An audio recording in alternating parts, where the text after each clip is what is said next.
Archives of Prasar Bharati presents the timeless treasure of golden era. In conversations tonight, my guest is the patriarch of what many regard as the first family of Delhi. He's the president of the Family Planning Foundation, of the Bryant Relief Association, the chairman emeritus of the DCM group of companies. He's won more awards and honors than I can possibly recount on this program, including the Padma Bhushan. I'm delighted to welcome Dr. Bharat Ram. Dr. Bharat Ram, as I've sort of described you as perhaps the patriarch of the first family of Delhi. You've had a long association with the city. What are your earliest memories? How far does it go back? Well, my earliest memories are of my school, and of course, my earliest memories now, if I was to see in retrospect, I think of the place where I was born, and the condition of that place, that Where area. Where were you born, sir? Pardon? Where was it? Oh, in Delhi. Yes. In Delhi, in near Bazar Sitaram. Well, very close to where Ghalib used to live. So I can remember the very narrow lanes. I can remember the sort of unhygienic sort of conditions where there was no drainage, there was no this thing. I can still remember that. That's with regard to the city. And then, of course, I can remember my school days when I first started in a school near our place called Charkhanwala. You know, the Delhi, in those days, the whole of Delhi city was around that area, what they call the Shah Jahan's, the area of Shah Jahan's Delhi. Are you despairing that in some ways, 80 odd years later, Delhi is still a pretty unhygienic city? Yes, I think so. I think it's really a pity. I also remember how excellent Delhi was in the early 30s or even the 40s, what they call the Lutyens' Delhi, before partition, and the roads were wide, everything appeared to be in order, as it were. But with the growth of population and with the various governments not taking care of the civic facilities and with improper planning, the whole thing has become polluted. In what ways do you think that the character of the Delhiwala has changed? You know, Delhiwala really was so earlier on, was influenced very largely by the Mughal culture, Urdu speaking and excellent Urdu speaking. Even in my family, I was the first one who learned Hindi. Otherwise, they all had, Urdu was the language. And the culture somehow changed, I think, after partition, when the people migrated from Punjab to Delhi. And then there was a change of what we may call the Delhiwalas now have become in a minority. I mean, if you were to say how many generations you would consider a person to be Delhiwalas, well, then in that case, we now have the first generation coming from other parts of the country.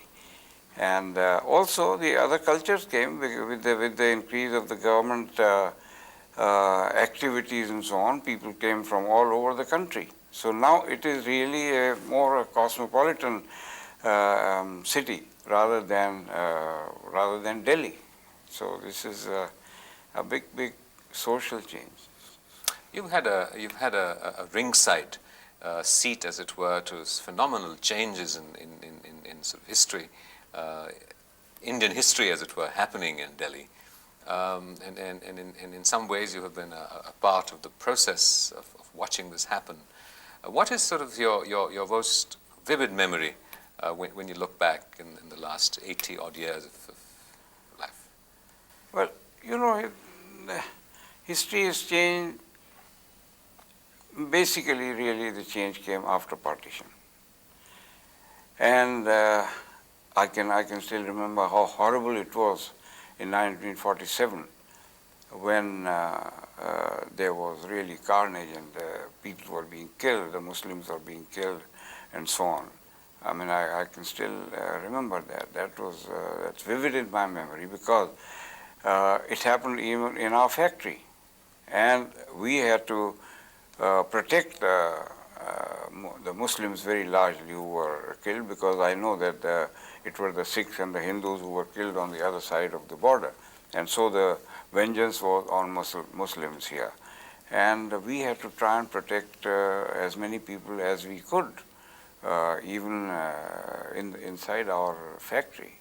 So that's one very vivid memory. After that, of course, the other era is just before, I would say, my memory is before a partition, and when the British were there. And there also, everything appeared to be orderly and civil and so on. And then after partition, again, I have a vivid memory of the few years when Nehru was alive, how things moved, how everybody really wanting to share, as it were, the fruits of independence. You know, we're about to celebrate the 50th anniversary of India's independence. How successfully do you feel that we have managed to take advantage of those fruits of independence, as it were? Well, you know, I tell you people, I'm neither, should we say, very happy that things have happened as they should have happened, nor am I so pessimistic that nothing has happened. One doesn't realize how difficult this country has been, how difficult this country is. You know, with so many languages, 14 or 15 languages, so many states, so many ethnic differences, so many religions, and then to run it as a democratic society is something remarkable to my mind. You know, when people try and compare India, very often economically they try to compare India with Taiwan and with Korea and with Japan and with so many other countries. They don't seem to realize that they don't have some of these problems which we have. And many of these countries, like countries which people try to compare with us, haven't had a democratic system, and therefore it's not comparable. So I personally think that the progress has not been as satisfactory as one would like to be. But taking into account the various constraints that we have, the constraints, democratic society always has some constraints, because you have to go by consensus. And when you have so many factors almost contradicting each other, well, then in that situation to get to a consensus means compromises. And when you have some compromises, well, then obviously the progress is somewhat slower. But I still would say that we could have certainly done much better. One of the things with which now I'm connected with the Family Planning Foundation, one of the things which we, I think, ignored entirely was the matter of understanding of containing the population. And this has created, to my mind, more problems, both economic and social. If we had given attention to the problem of population right from the time when we got independence, I have no doubt in my mind that I think we would have been one of the most developed countries of the world. Developed countries, not only developed countries, but we would have had a very high per capita income. I mean, I was talking to the other day somewhere, and I said, now our population is over 900 million.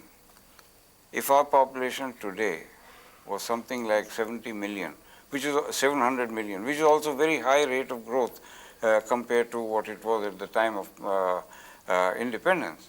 Well, our standard of living would have been at least 5 or 7 times higher than it is today.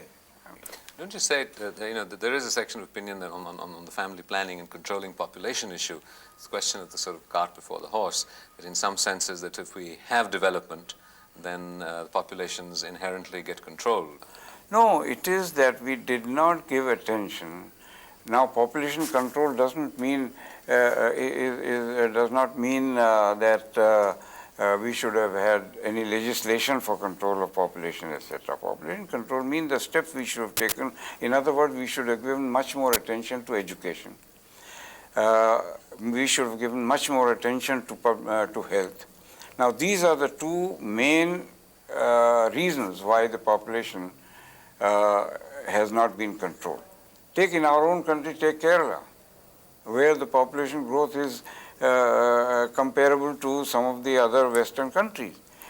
And it is very largely because the standard of education is very much higher there than it is in other parts of the country. And in comparison, we take some of the states like UP and Bihar, and these are the biggest states.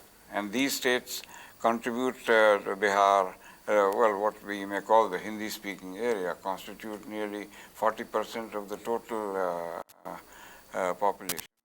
And so the problem is, it is the containment of population would have been not by any type of legislation, but by our giving more attention to education and to public health, and also to be able to tell the people how the importance of family planning, which is now being, efforts are now being made. I think in the last few years there have been some serious efforts, but in the past, right from the beginning, right from our independence, we did not give enough attention. And now what has happened is that because of medical facilities available, the average age has gone up.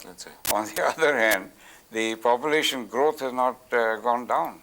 I mean, the average age, if I remember correctly, at the time of independence was something like 27 or 28, and now it is something like near 60 or something.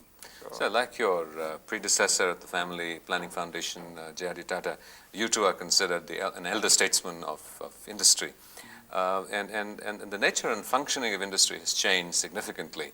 There is sort of concern in shall I say, more liberal opinion that the logic of capitalism, of free enterprise, tends to be exploitive, tends to be insensitive to community concerns. Your own group of companies has been profoundly committed to corporate philanthropy, but how concerned are you that a new industrial ethic in India, while bringing about economic prosperity, might negatively, in some senses, impact our sense of community, culture, our concern for others?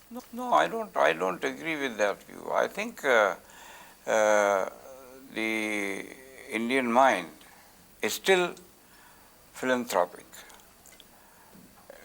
In fact, I don't think even earlier, barring a few people like Tata and Birlas, or maybe from our family also, they contributed towards what we may call social activities. But I think that's on even today. And today what is happening is that the companies have started taking interest rather than individuals. And because what has happened is, if you come to think of it, no honest individual really has money enough to do any great social philanthropy if it requires money to be spent. They don't have. In fact, it is only the companies who are in a position to do any what one may call social activities. And what is that, the philosophy that, you feel that you inherited? You had a rich heritage, as it were, from Sir Shri Ram. And what do you think were the principal elements of that heritage that you had to work with? Well, I think the main thing I have inherited from my father is the ethical values in business, or in life. And because my father was really what one can call what in Hindi we call Raj Rishi. He may have been considered as an industrialist, but he was, at heart, he was an absolute rishi. The small room in which he used to live, the clothes which he used to wear, he used to insist that his clothes will be made from the same cloth as they are made of the servants' clothes, and so on. And he was pretty strict with us in our habits and so on and so forth. So what I inherited, basically, I would say, is a sense of ethics and sense of values. And I hope that my children will get some of it. Would you in some ways consider yourself a rishi? What, rishi? Yes. No, I wouldn't consider myself a rishi at all. I've enjoyed everything in life and so on. And I don't know what, well, I'm not, well, I'm simple really, I would say. I'm not, I hate showmanship, as it were. Particularly showing of wealth and so on. Well, of course, I don't have much anyhow. So, no, I tell you frankly, it is a fact that our family has not been as rich as some of the other families have been, because one of the reasons, well, maybe some people will feel irritated about it if I say, have been perhaps more ethical in their dealings. Apart from sort of this ethical aspect, you meet with your sons frequently who are running successful businesses. What kind of advice do you give them? Well, I don't really give advice because I retired from active business in 1984, 84 years. And since then I haven't been to any office, although I'm a director on some of their companies, but I do not really, unless they ask me.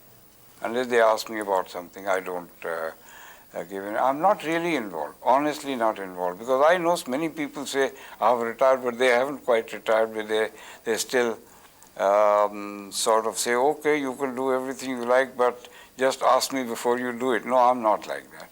I have on many of our businesses, I have no idea what's happening, but I gather that they're doing fairly well.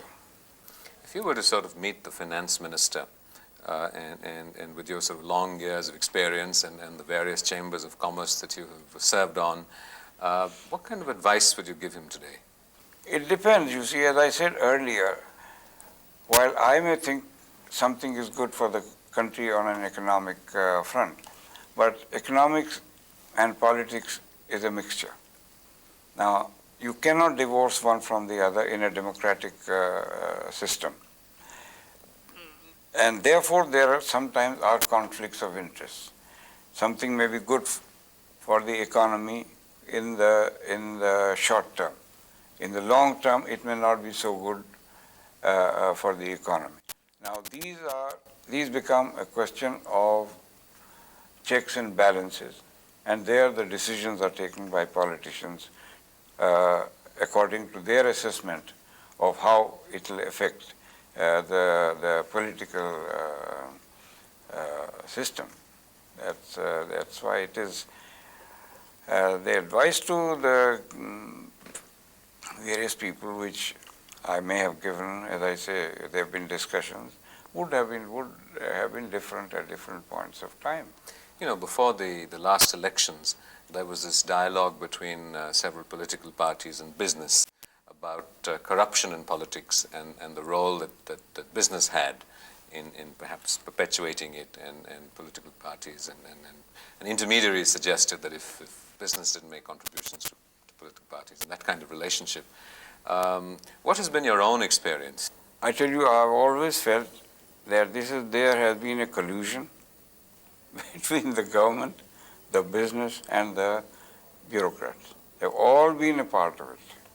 And because somehow after partition, after independence, let us say, there was what they call what was that Raj called, the permit Raj. Huh? The permit Raj. The permit Raj. at that time it really was, that's how it sort of started to happen. Because people knew if they got a permit, if they got a license, permit license Raj. Now, if they got a license, well, they are perfectly safe economically and so on. Now, that's when it started. And when you are in a position to oblige somebody, there is bound to be corruption. And therefore, it really started with a system, economic system. And it's been considered, it's been thought that the more liberal we are with our policies, the less corruption there is likely to be. Although, at the present moment, according to me, the corruption has seeped so much into the blood, the veins of our every section of society, that I'm horrified. You know, I'm an old man, I'm 82 years old. To me, it doesn't matter, maybe I have a few years to live, but I do shudder to think what's going to happen to this unless and until some avatar comes, as it were, to correct the situation. So you also serve on the governing body of a number of colleges, and you've had an active interest in education. What for you would you define as a good education that you hope that the institutions that you have helped establish and oversee, in a sense? No, I don't really think there is anything very wrong with our education system. The only thing which is not really right is that we have too many students in the colleges who don't deserve to be in the colleges. They don't have the mental caliber for it. But it's again a total problem of the country. Now, in other countries, the percentage of the percentage of boys who go to colleges is considerably less in terms of percentage of the students who pass out of schools than it is here. But then, if those boys can't go to colleges, they have something else to do. They can go to technical schools, they can go to other vocations. Here we don't have that. But otherwise, normally I would say that these boys who are not capable to take college education of a higher class, then for them there should be technical education college schools and so on and so forth. We do have what they call ITIs and so on and so forth, but they are not enough. And so that's why otherwise normally I would say that the education is not too bad in our country. The other thing, of course, is that it's very cheap. Education is so cheap here, particularly the higher education. I know that even now in the colleges, the boys are paying approximately what I was paying 50 years or more than 50 years ago. Would you change that? Pardon? Would you change that? Yes, I would, because I look at it this way. When you go for higher education, it should be considered as an investment. Now, if you are making an investment, you must pay for it. You are increasing your value. You are increasing your market value. Therefore, you must pay for it. I'm not saying that it should be very high and so on and so forth. Now, for example, if and they have increased the fees of IITs or the IMMs. Now, that's basically because a fresh graduate, MBA, gets a salary of something like 15,000 rupees straight from the college. Now, straight from his institute, if he gets 15,000 rupees a month straight away, but shouldn't he pay more when he is being educated? The same thing applies to other college education. Compared to an uneducated man, the man who gets higher education in colleges, he has a higher market value. Therefore, he should pay. And and of course, there could be very bright boys who cannot afford to pay. Well, they have to be assisted. They may be educated free, in fact. They can be free shifts and so on. But those who can afford, they should pay. Bharat Ram, your family, as we mentioned earlier, is involved in several areas of philanthropy and promoting culture. What sort of prompts you to do this? Is this sort of just a feeling of altruism, of doing things for people? Is there an agenda No, that you want to make a difference? I think really, honestly, it's an inheritance from our father, whose mind always worked for others somehow. It's hard to believe, but it did. I know it so well because, as I say, that's all I consider having inherited from him, is the sense of values. And as I said, he was a Raj Rishi, where the size of his room was 10 by 12. And that's what he was. And it is he who really inculcated these things into our brain, as it were, not by talking to us, but by example. I mean, and our main thrust of philanthropy has been in educational areas. And for example, we haven't gone in for hospitals and things like that, but it's been in educational areas, colleges, schools, this research institute, and so on, and or labor management institute. So these type of things, but not. So when you sort of, what would you like, sort of your legacy, as it were, to your children? What is it that you feel you've handed down to them? Well, it's very difficult for me to say what I've handed it for them. What would you like to have? What would you like to have? I honestly, I would like them to be good citizens. That's what I would like. And when I die, I would like to die when nobody would have a bad word for me. Now, if that is so, what I would like to die when I die, I would like people to say he was a good man. Well, Dr. Bharat Ram, thank you very much indeed, and I have little doubt that in the many more years that you will continue a fruitful, productive, philanthropic life, that you will continue to be this sort of complete good man. Thank you very much. Thank you. Thank you.